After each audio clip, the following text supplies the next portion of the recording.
Hey there, listener. Do you consider yourself a dog person or a cat person or maybe an animal person in general?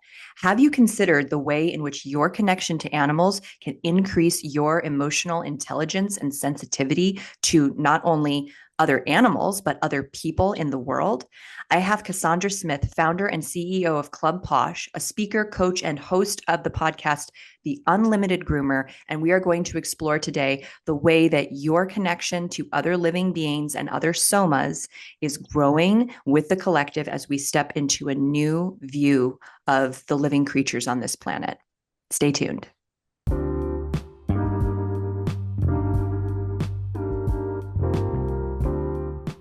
Every day there is a forgetting, and every moment there is the possibility of remembering. Remembering who you truly are, awakening to your body, to the inner world, to the experience of being alive. Here is where you find the beauty, the joy, and here is where you free your soma. I'm your host, Aimee. I'm here to help you move from pain to power, from tension to expansion, and ultimately from fear to love. Hi, Cassondra. How are you today? Hi, I'm wonderful. How about yourself? Good, good. I'm excited for this conversation. You had me on your podcast somewhat recently, and I hmm really enjoy the conversation. I think that what you're up to is really interesting because you started your career, I guess you could say like public career as a coach and as a speaker, and you've transitioned now to a really full-time dedication to, supporting groomers, helping groomers and people who work with animals gain skills and confidence in what they're doing, and then also just being someone who's really gifted at working with animals in general. Thank you. Can you say a little bit about like that transition, that shift for Sure. you? Sure. So, funny enough, I grew up in a small town and animals were always a thing. So, I I don't look it, but I'm two generations outside of the legally recognized Native American ethnicity. So, I very much embrace, even though I'm white as white, like I very much embrace the Mohawk side of my family. And so with that comes a lot of natural love and admiration and working with nature. And growing up in that small town, every single time an animal, like a dog, got loose or ran away, they always came to my grandparents' house. And I grew up living next door to them. So we were constantly having dogs and like repeat customers of dogs. Just they would run away, get loose, and they would always come. So we always had our own dogs and cats. And so I always grew up with animals. But I grew up with the mentality of like, you have to be successful. You have to go out and get a real job. Like you can do anything you want, but let's also be practical.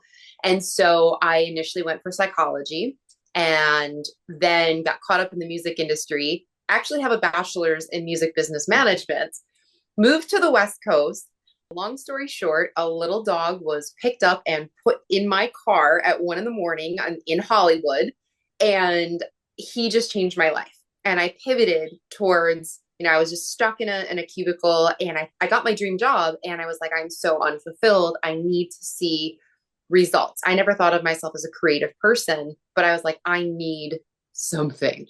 And so fast forward, I ended up inventing something, which is on the back burner still, but that made me move to Las Vegas to get all the things together. Believe it or not, Vegas is cheaper to afford to live in than LA. And so that's why I was there. And I ended up getting an animal massage continuing education program from the University of Las Vegas, ended up on my doorstep. And I'm like, oh my gosh, I could get paid to pet animals for a living and like a justifiable career. Like, sign me up. And so to get my foot in the door, I started as a bather and then fell in love with that. I was like, this is the thing. Life happened, went on my personal journey, got into coaching because I was like, oh my gosh, I fell in love with myself. Everyone else needs to know what this is like. Started doing that, got too successful too quickly. I burned myself out. I wasn't in connection with the right people and my energy was just zapped. Got back into grooming and it's been history from there. The reason I coach is because 8 years into my grooming career, I found continuing education and there was this giant gap. Mm. And I'm like, wait a second, these are my people. this is what's missing. There's so much. I mean, imposter syndrome's everywhere, but there's so much of that in the grooming world because it's an unregulated industry. Most people like myself learned as an apprentice and that's it. So they learned how to make dogs look cute and clean, but they didn't learn, safety. They didn't learn emotions. They didn't learn anything like that. And on top of that, they go into business. They have no business knowledge. They have no business savvy. They have no idea what they're doing. Even now, I'm constantly seeing things in Facebook groups of like, how often do you sanitize your tools? I'm like, this is a question. Why is this a question? Yeah. Like, and so, or like, what do I charge? I don't know. And I'm like, okay, let's fix this. So never having been, a stranger to being in the public eye, I grew up acting, singing, dancing, name it. I'm like, okay, let me step up. Let me help. And so I do that with the Unlimited Groomer with coaching and speaking. And I've spoken at the world's largest industry events, which are really exciting. And then with my company, Club Pawsh, once I found continuing education, I'm a lifelong learner and I was hooked. And I was like, there's so much more to be done. And what's funny is I come from a family of doctors and nurses. And so when I decided to go completely left and go into the music industry or even psychology, they're like, oh, okay. And so now I'm kind of like bringing it back to my family's holistic wellness roots. And I'm pursuing a pathway in what's called pet esthetician, where I'm bridging that gap between veterinary and groomer. The gap is actually bridged by pet dermatologists, but there's like 5 of them anywhere ever. And so it allows me, without having to put in another 8 years of study, it allows me to bridge that gap. And I'm topically treating skin conditions. I'm helping dogs get off of medicines like Apoquil and stuff because we're looking at it from a scientific perspective. And I will say last year I completed a mini vet school at a local university. And I was aghast at how generalized and absent so much veterinary knowledge is. It's so much a guessing game.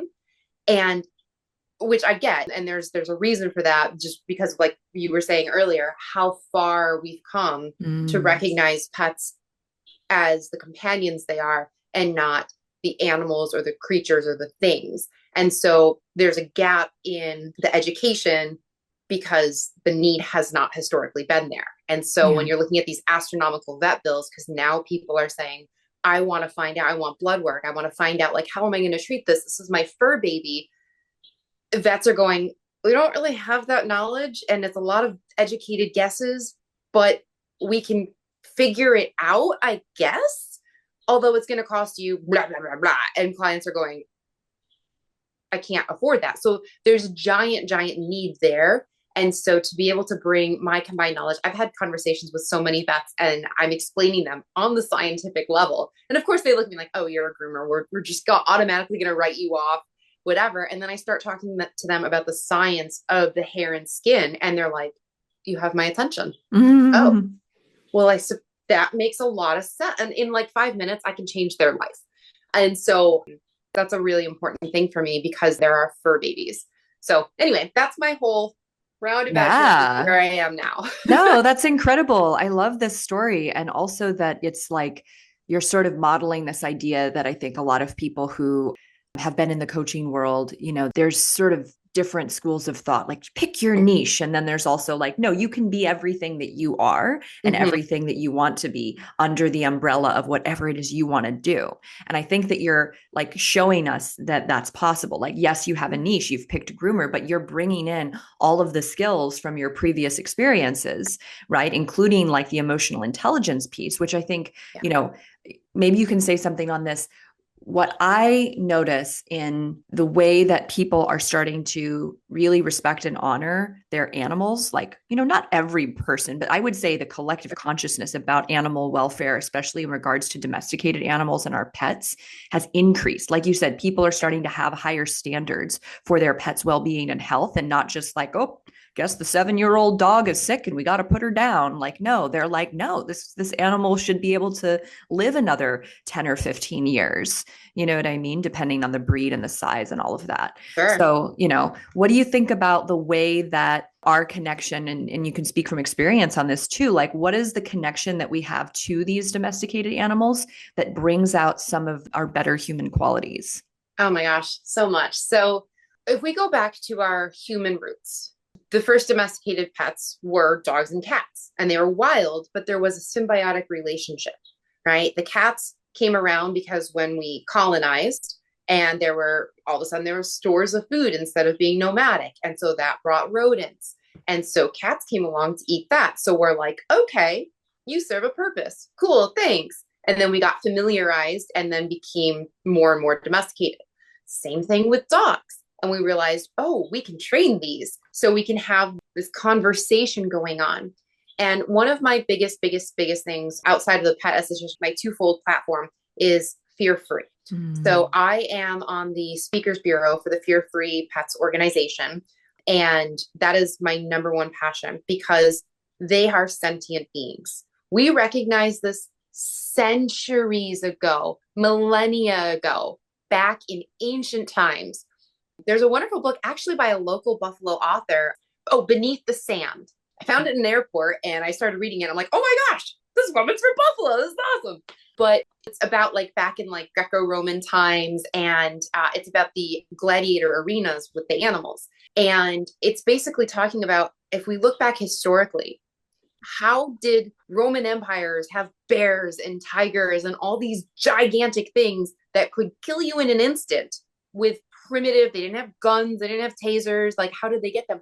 And it's understanding them at a behavioral and emotional level. What triggers them? Understanding that they're animals and they operate differently. However, we can communicate, and we can, just like, when you're dealing with people, like, oh, this person's a little more sensitive about this. So I maybe steer the conversation this way. Same exact thing with animals. And we recognize that with wild beasts, but we've come so far, which is great, that we've humanized our fur babies, but we tend to forget sometimes that they're still animals and they don't cognitively, while we're personifying, we're assigning human characteristics and traits to what they're saying and thinking.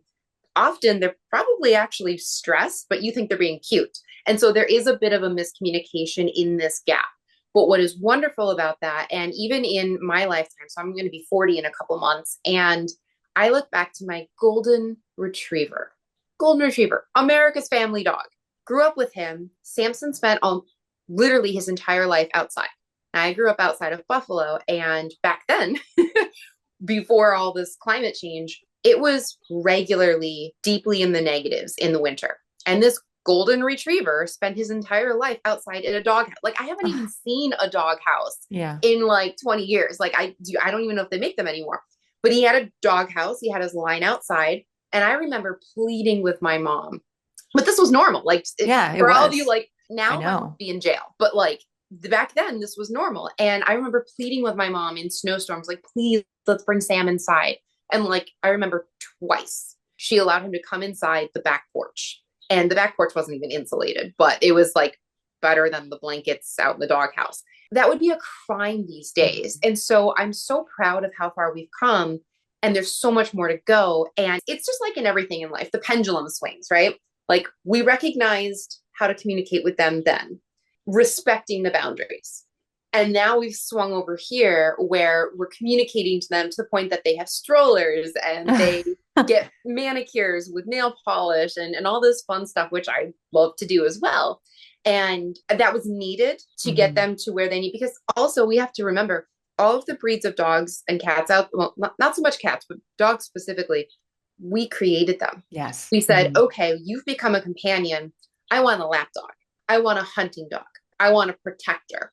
I want all these different things. I want a work dog because I don't want to use a donkey. So like, hey, Newfoundlands, and so we have created these. And I think sometimes we forget that with designer breeds, like all the doodles. The dogs that were created, Dosh hounds, all these things were created with a specific purpose in mind. Cute was a side effect. And we've created them. We owe it to them to care for them the way that they require. Yeah. And if anyone's ever had a dog, which I know your audience, whether they have or have not, you're a feeling audience. You get it. Like there's that unspoken bond that when a cat just sits on your lap or the cat chooses you, you're the winner. Or, like there's that feeling. And if you really tune into it, you don't get that with other humans. Maybe your soulmate, but it's different. Yeah. And so it's learning to respect that, just like we learn how to respect other humans, that you don't operate, you're a human. Biologically, you're similar to me, but you operate on a different level. How do I work with you? We have to learn how to work with them. And so that's a huge platform where I'm always like, okay, let's actually understand them from a biology standpoint, so we can then understand them from an emotional standpoint, and then we can give them their best needs, and we can still personify along the way. Did you know that your muscles are holding on to thoughts, memories, and feelings? If you have a tight neck or back, you're not just getting old, you're experiencing a buildup of tension from the life you've lived. Most people don't know this, but there is a part of your brain that can reverse and prevent chronic tension. When you relax your muscles, you not only move better and regulate your nervous system, but you also free yourself from the grip the past has over your body. So you can live with freedom, confidence, and enjoy your life now. How does that sound? Join me, Aimee Takaya, and discover what my clients are raving about at youcanfreeyoursoma.com. Yeah. Well, I mean, I think you said it well when you say that, we may think they're being cute, but they're actually stressed, right? There's a big similarity between human beings and animals in the sense of we all experience stress and we all have innate survival patterns that are part of our body's intelligence that's helping us navigate the like ever-changing, shifting world, right? And animals have that in a very distinct way that is similar to humans, but also unique and different. And so, as people are starting to understand like our human nervous system, fight, flight, and fawn, we can see that animals do these same things, and that, the cute puppy dog eyes and all the behaviors, that we might again associate with just like cuteness or friendliness can be fawning. It can be a way that they're attempting to get their needs met for their survival. If I become important to you, if you care about me, I'm going to make sure that I'm fed. I'm going to make sure that like I'm safe from other, dangerous animals, especially like small dogs, what I mean, can have a lot of that going on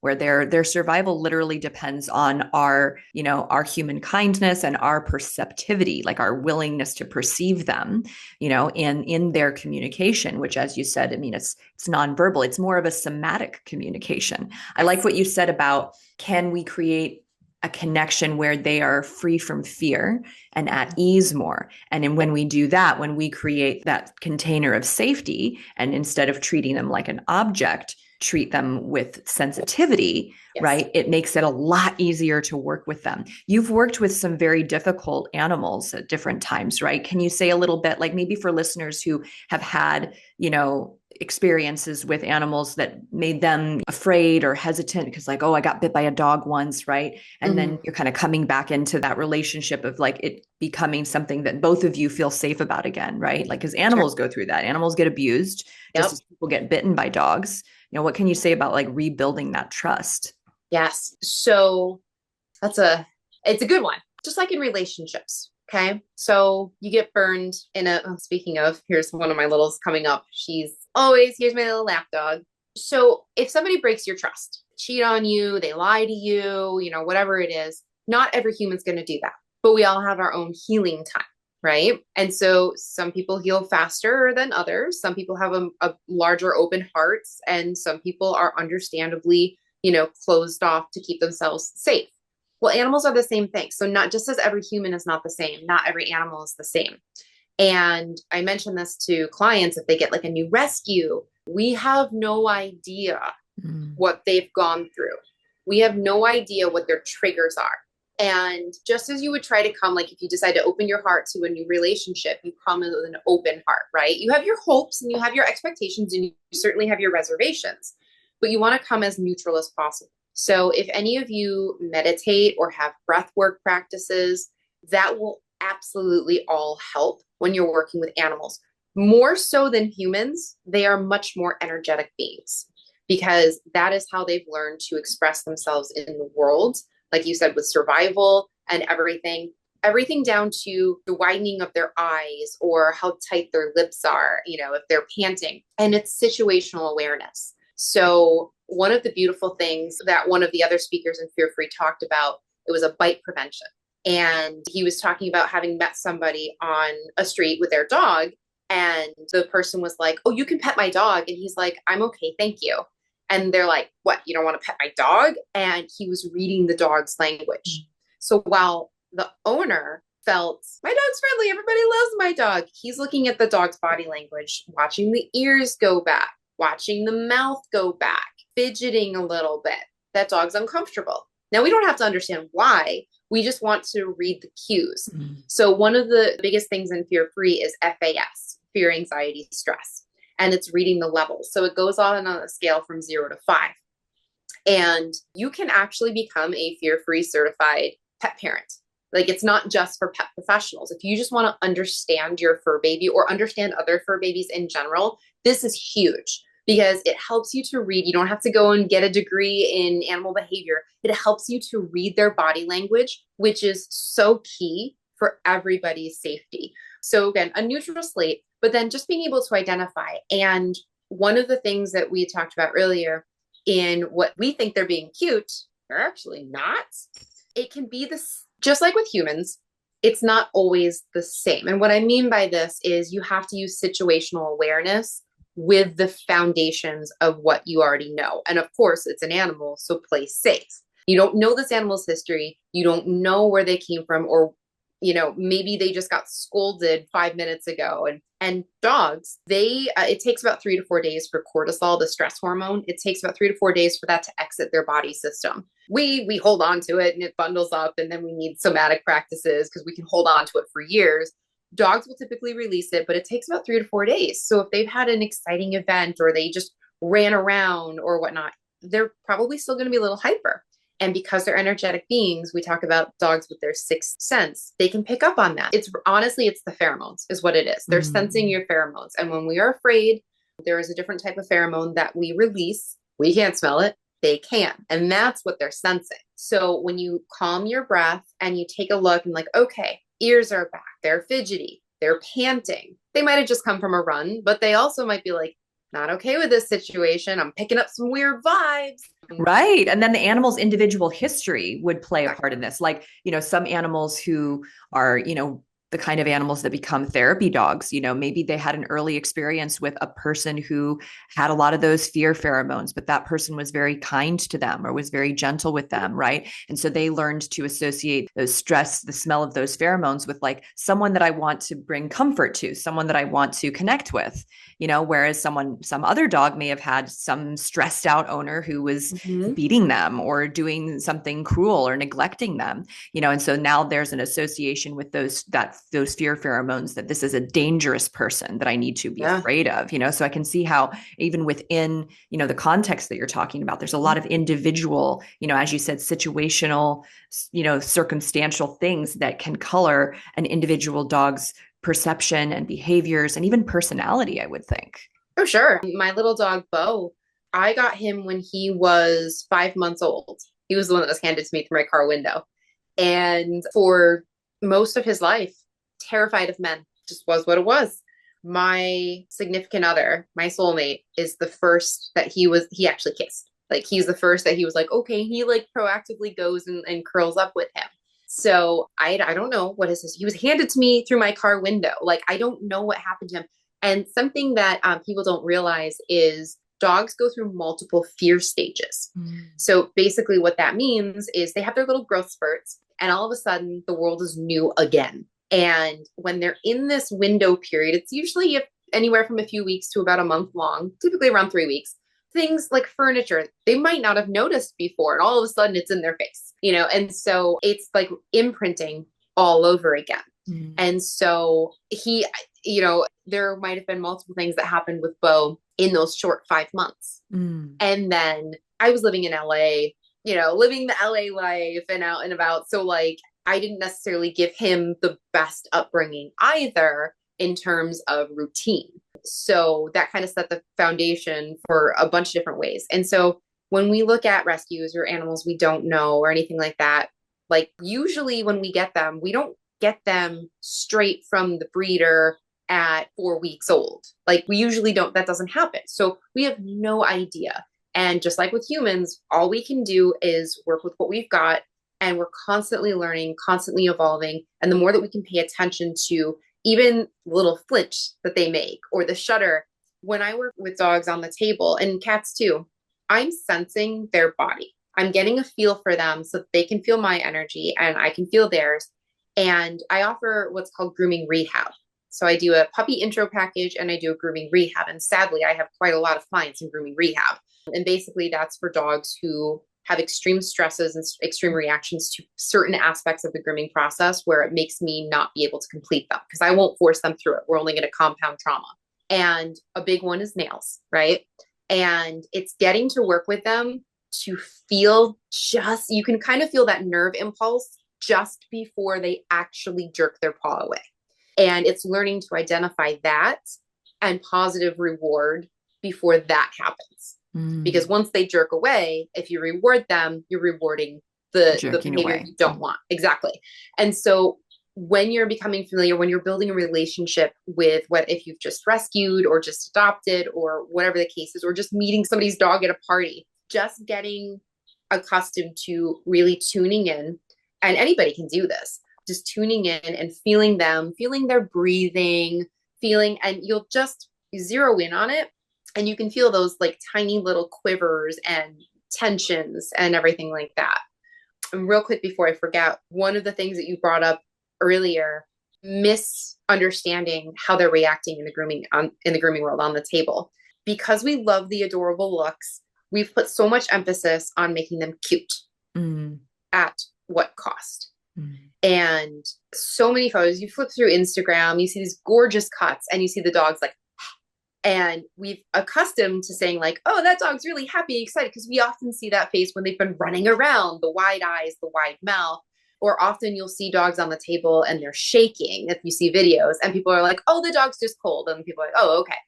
No, situational awareness. That dog was traumatized. And usually what happens is, and this is kind of my PSA for grooming, I have to plug it, I'm sorry. What often happens is they don't get acclimated to the process. So I always liken it to taking a human child to the dentist. So dogs have the cognitive capability of a 3-year-old human child. And that's why we call them our fur babies, because we recognize that on some level, even if we didn't understand that. And like you said earlier, they come for survival. They come to know like, oh, I do this to get this reaction. So in grooming, it's called compliance. And they learn, okay, if I just stand still, even if I'm shaking, it sucks, but nothing else is happening. And this is where you get those, I don't know what happened. He just snapped out of nowhere. Like he's been such a good boy for grooming for all these. No, he's been terrified for all these years. And just like humans, we get to a certain point where we just can't take it anymore. And so understanding that and understanding, you know what? Cute's a byproduct. They're already cute. They're a dog. They exist. They're cute. We will get there through working together. So fear-free is cooperative care. And that is my biggest thing, because I don't want dogs in grooming rehab. I don't want to spend week after week after week regaining their trust and rewiring these neural pathways. But that's exactly what it is. It's giving them the respect as a sentient, autonomous being. If they need to get off the table for a minute and have a timeout, we're going to do that. If we need to get up and bounce like a little baby, we need to do that, because compliance is not okay. It's not okay for humans to have to be forced into compliance. Oh, and so the child example, you've never brushed your kid's teeth. So they're already uncomfortable. They're 3 years old. You take them to the dentist. They've already got some discomfort going on in their mouth. This is new. What's going on? Who are you, stranger? Whoa, what are you doing? You're putting things in my mouth and all these things. So the kid starts fighting back and like, oh God, get me out of here. Oh, somebody strap him down, hold him down, restrain him.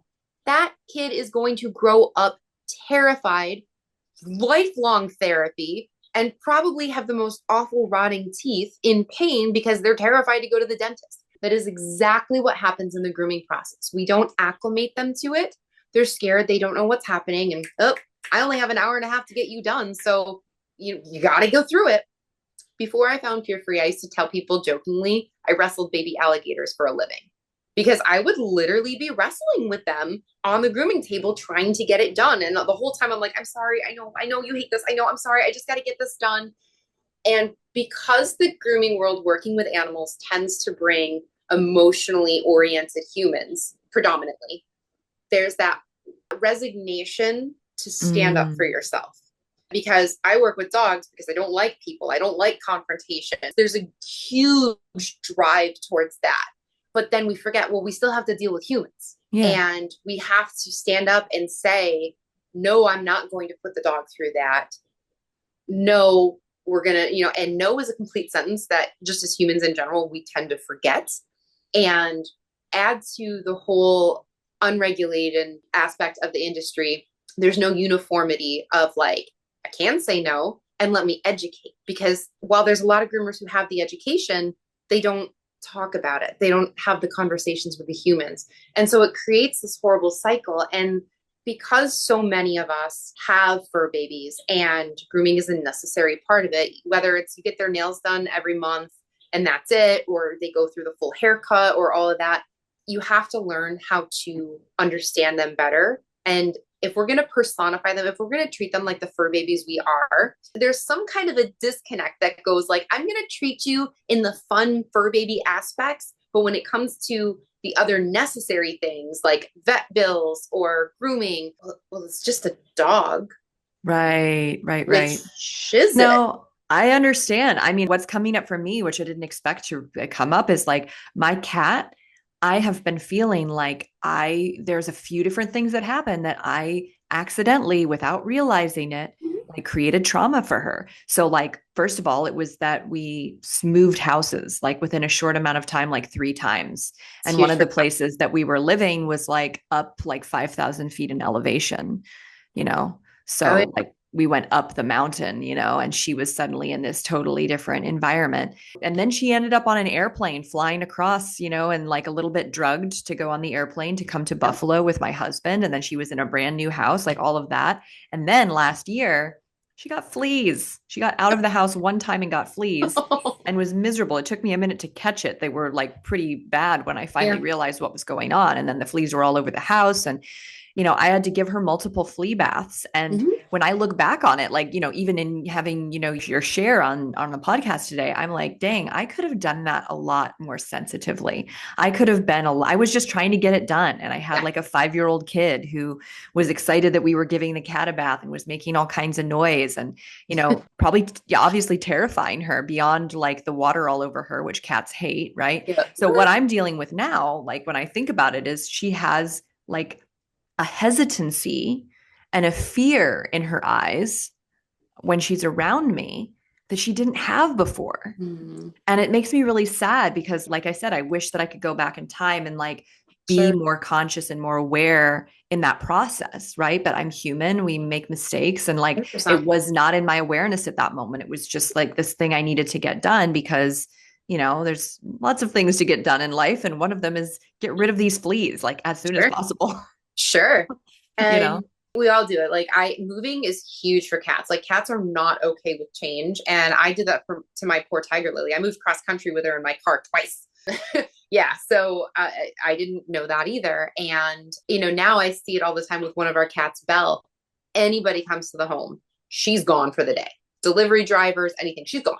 And it's just taking that knowledge and saying, I can repair this relationship. I just have to understand them a little better. Cats, going to take a lot longer, but you can still find that repair. And with that comes, and again, most people don't think about like grooming their cats or grooming it off, their dog or cat often. And I say this to every single cat client. I've been fortunate enough to groom a couple of kittens. And I'm like, please make this a regular thing.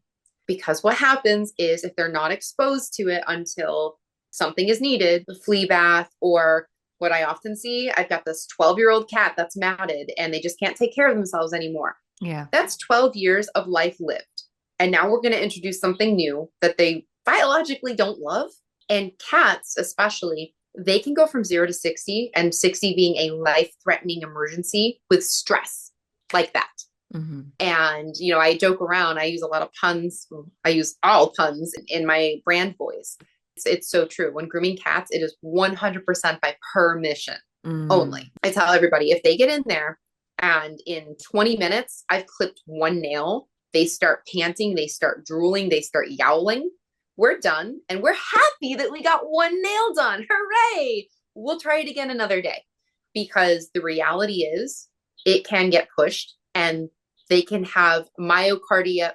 I always mess this one up. Myocardiorhythmic, I think is what it is. Basically a minor heart attack. They can't, from stress, just like humans, only they're much more highly predisposed to it. So what I tell people is, when you are working in a fear-free, when you're working to repair a relationship or introduce something new, if you think you can do it slower or less, figure that out and then figure out a way to do half of that. Yeah. And it's as simple as, like, if you're going to put them in a crate to bring them into something, just getting them in the crate with no hesitations on their own. Treats tossing. If they look at it, yes, positive affirmations. If they sniff at it, yes, positive affirmations. And then once they're in it, maybe closing the door for a second, literally, and then, let them come and go, and then gradually build up the time that door is closed. Then once they're in, their doors closed, lifting it a couple inches off the ground. And we're talking teeny, tiny, micro. Yeah. Yes, steps, because they don't think the way we do. A human, you can explain to them, like, okay, we can rationalize and have a conversation about, this is why we're doing it, and this is why it's okay, and you're going to be fine. We cannot do that with them. Right. We always hear actions speak louder than words. Actions are all they have. Right. They hear tones, they hear buzzwords that are associated with things that they may like or not like, but actions. And so to rebuild those relationships and repair that, micro. Yeah, it's perfect, because I was thinking that along the same lines, like if I have to bathe her again, I was like, I'm not going to have my son around. He's not going to be around making noise. Sure. I'm going to go super slow with it and talk to her like sweetly the whole time, and just take it really slow, because that was not what I did last summer when I had to deal with the fleas. And so, yeah, it's just, again, like, kind of going back to some of the themes here, like choosing to connect with animals in this way where we're honoring their experience and how it is similar but different than ours. It grows your ability to be compassionate in general. It grows your emotional intelligence and your situational awareness. And I think that, human beings are stepping more and more into this kind of heart-led sensing, feeling type approach. Like Thomas Hanna, the guy who developed my modality, he talked about in his book Bodies in Revolt in the 1960s, he talked about this new mutation of human beings that's coming into form, where we are sensing, feeling, communicating through our somatic senses, meaning all of our senses, rather than just a mental construct or these ideas that we're a body and a mind. It's like we're getting more integrated. And I think that the things that you're describing, this is, I can imagine in the grooming and animal world, the stuff that you're learning and that you're involved with is really cutting edge. And it's really right in line with that growth that humanity is currently going through. 100%. And I mean, studies have shown for years that having a cat, like a lot of elderly people get cats because it helps lower cortisol. Just petting your dog, like 5 minutes of petting your cat, like there's actual scientific studies that have measured 5 minutes a day of petting your fur baby can reduce your cortisol. And there's other regulatory things. And one of my dreams, which is now a dream come true, not of my own doing, but I'm an avid supporter of a local place out here. And I've seen a couple throughout the country. So for your outside listeners, where they've taken, it's out here, it's called White Whiskers, and it's a senior dog sanctuary. So number one, like, yay, thank you for doing that. And then they legit, this woman read my mind and just made it happen. They're starting a program where they're pairing seniors for seniors. Oh. So it's helping get them a home and the love and care, but of course, funded by generous donors and supports, because a lot of these senior pets have senior needs and medical bills and all that. And a lot of the seniors they're pairing them with might not have the income to manage all of that. So it's this whole full circle charity, which is literally something I dreamed up. Like, I want to be able to provide dogs for seniors, but they don't have to necessarily pay for it. Or maybe we can do some sort of subscription thing for family members who want to help support. And so it's a beautiful thing because they get you active. If it's a dog, a lot of people start walking more. So it helps with the physical being. And just anytime that you are with a creature, I don't care what it is, a bird, the squirrel that comes and eats out of your bird feeder every morning, another human, you naturally, you create a bond. You're feeding off the energy. One of my friends who is a physical therapist, and she's like a guru on so many cool things. I love spending time with her.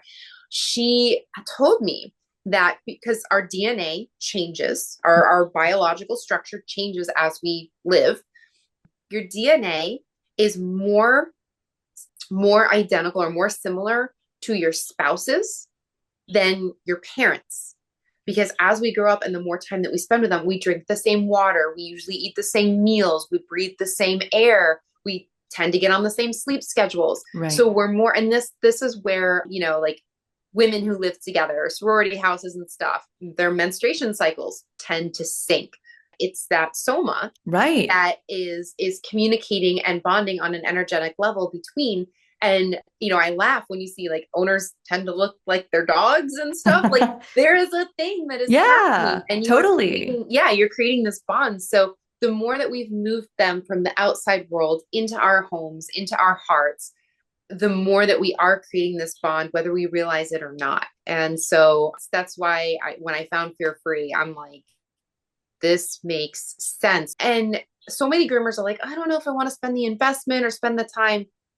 It's a few hours and a couple $100s that will transform your life, even if it's not a professional thing, if it's just to understand your fur baby a little bit more. And it's very foundational. There's continuing education for that, but at its basis, it's very foundational. And then you just build on from what you've realized. And if you're drawn to taking that, you're probably more intuitive than you give yourself credit for. Lean into that. Lean into what you feel like they're sensing. Not what you're personifying and you're portraying to them. Read the situation. It's 6:00. Oh, they're not asking for cuddles and kisses. They want to be fed. Like, we can already understand that. So just keep leaning into that in the everyday moments and the everyday interactions. And you'll have this is how animal communicators work. This is how they start. So anybody who's an animal medium, this is literally the foundational stuff of how they start. Anybody can do this. So, wow, incredible. No, it's such a great conversation today. If our listeners want to hear your podcast, if they want to connect with you, can you tell us where we can find you and say a little bit about the podcast? Sure. So the Unlimited, I actually have a lot of non-groomers that are listeners on it, which is funny. The Unlimited Groomer is currently just on Spotify, and you can find it through the Club Pawsh website if you want to listen to it, just through the tab. I have a tab for that, I believe. Not great with technology, but all of the social media is Unlimited Groomer. I specifically left out because I want to be open to everybody. And so everybody can be an Unlimited Groomer. So it's Unlimited Groomer, and it's wealth consciousness, mindset, and business savvy tips and techniques for the petpreneur world.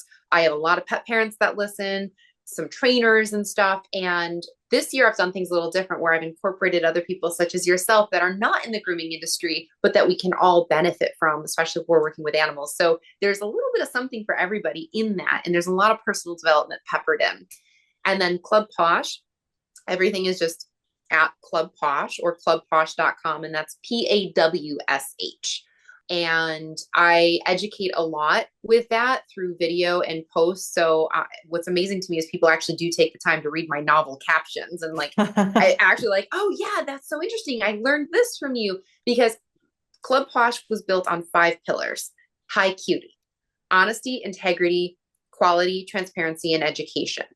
I've upset a lot of local groomers because they don't like that I'm being transparent and I'm educating, and they feel like I'm calling them out, which I would never do.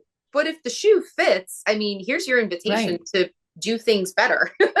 Right. So Club Pawsh is great. And I always tell people my virtual door is always open to anybody. I don't care where you live, if you have a grooming related question, because education is so important, because there's so much we don't know. There's so much, again, grooming's unregulated. Your groomer probably has no clue about half the things I talked about. And I'm not trying to bash them. It's just, you don't know what you don't know. Yeah. And especially if they've been grooming for 20, 30, 40 years, if it ain't broke, don't fix it. And they don't. And then there's this giant gap both between price and technique, where their groomers have retired and now they're trying to find a new groomer. And they're like, these are 3 times the price. What the heck? Here's why. So the groomers are getting woke. And so I'm all about like, hey, I'm happy to answer your questions. Your groomer might not have the skills or the communication level to explain to you why they're doing this. Let me answer that for you. I'm happy to, because the more we know, the better we can all be for all of our fur babies. So feel free to shoot me a message on social media, or you can find my business phone number, which is 8456-CAT-DOG. Found that number. I'm like, even though I'm in the 716, I can't ever change that. Nobody has long distance anymore. So, nice. Well, 8456-CAT-DOG, you can text me. That's fantastic. Thank you so much for your high integrity and your openness, and just like really wanting, I feel like your desire for not only animals to be better cared for, but for human beings to have more tools and knowledge and success at their disposal. So thank you for all that you're doing. It's really impressive. Thanks for coming on the show today and sharing with everybody. Look in the show notes, everyone, listeners, and connect with Cassondra on social media. If you're an animal person, you got a question, reach out. She's here for you. Thank you once again. Absolutely. Yes. And I do offer speaker workshops. So if anybody wants me to come out and speak to their community, their salons, I do have workshops available too. So fantastic. Yeah, totally. Thank you once again. Thank you.